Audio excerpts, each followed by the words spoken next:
Hello everyone, কেমন আছো সবাই? আমি পুষ্পুষ নতুন একটা ভিডিওতে তোমাদের সকলকে ওয়েলকাম এবং অষ্টমীর সকলকে অনেক অনেক শুভেচ্ছা। তো আজকের দিনটা সবাই কেমন কাটালে আমাকে একটু জানাবে।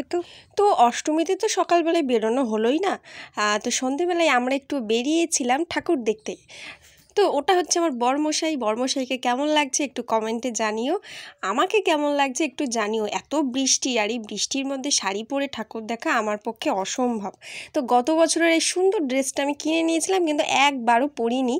এবারে এটা পরে ঠাকুর দেখবো ডিসিশন নিয়ে। আর এটা হচ্ছে আমার শাশুড়ি মা একদম হলুদ পরীর মতো সেজেছে। আমি সাজিয়ে দিয়েছি, একটু মেকআপ করিয়ে দিয়েছি। কেমন লাগছে কমেন্টে জানিও। তারপর তিনজন মিলে বেরিয়ে পড়লাম বাইক নিয়ে আমাদের এখানে, মানে পাশেই নহাটা। একটু সন্ধে বেরিয়েছি একটাই কারণে, তাহলে ভিড়টা কম হবে, কেননা যতই রাত বাড়বে ততই ভিড় হবে। তো এখন আমাদের বর্তমান সমাজে যেসব জিনিসগুলো হারিয়ে গেছে, তো সেই সব জিনিস তুলে ধরেছে। এটাকে কি নাচ বলে বলো তো বন্ধুরা? আদিবাসীরা অ্যাকচুয়ালি এই নাচগুলো করে, বেশ ভালোই লাগে দেখতে। আমার শাশুড়ি মাকে নিয়ে ঠাকুর দেখতে বেরিয়ে একটাই প্রবলেম হয়, উনি গট করে সামনে হেঁটে যায়, পেছনে আমরা কি করছি সেটা কিন্তু একবারও ভাবে না। আর এখানে মায়ের প্রতিমাটা খুব ভালো লাগছিল, আমার তো দেখে মনটা জাস্ট জুড়িয়ে গেল। দ্বিতীয় প্যান্ডেল দেখতে গিয়েছিলাম নহাটা কলেজ, এখানেও বেশ সুন্দর, বাইরেটা দেখতে বেশ ভালোই লাগছিল, কিন্তু যতটা ভেবেছিলাম ভেতরে হবে ততটা একদমই হয়। তারপরে তৃতীয় ওই ভাঙাচুরা মতো যে প্যান্ডেল দেখছো না, এটা হচ্ছে রাজমহল।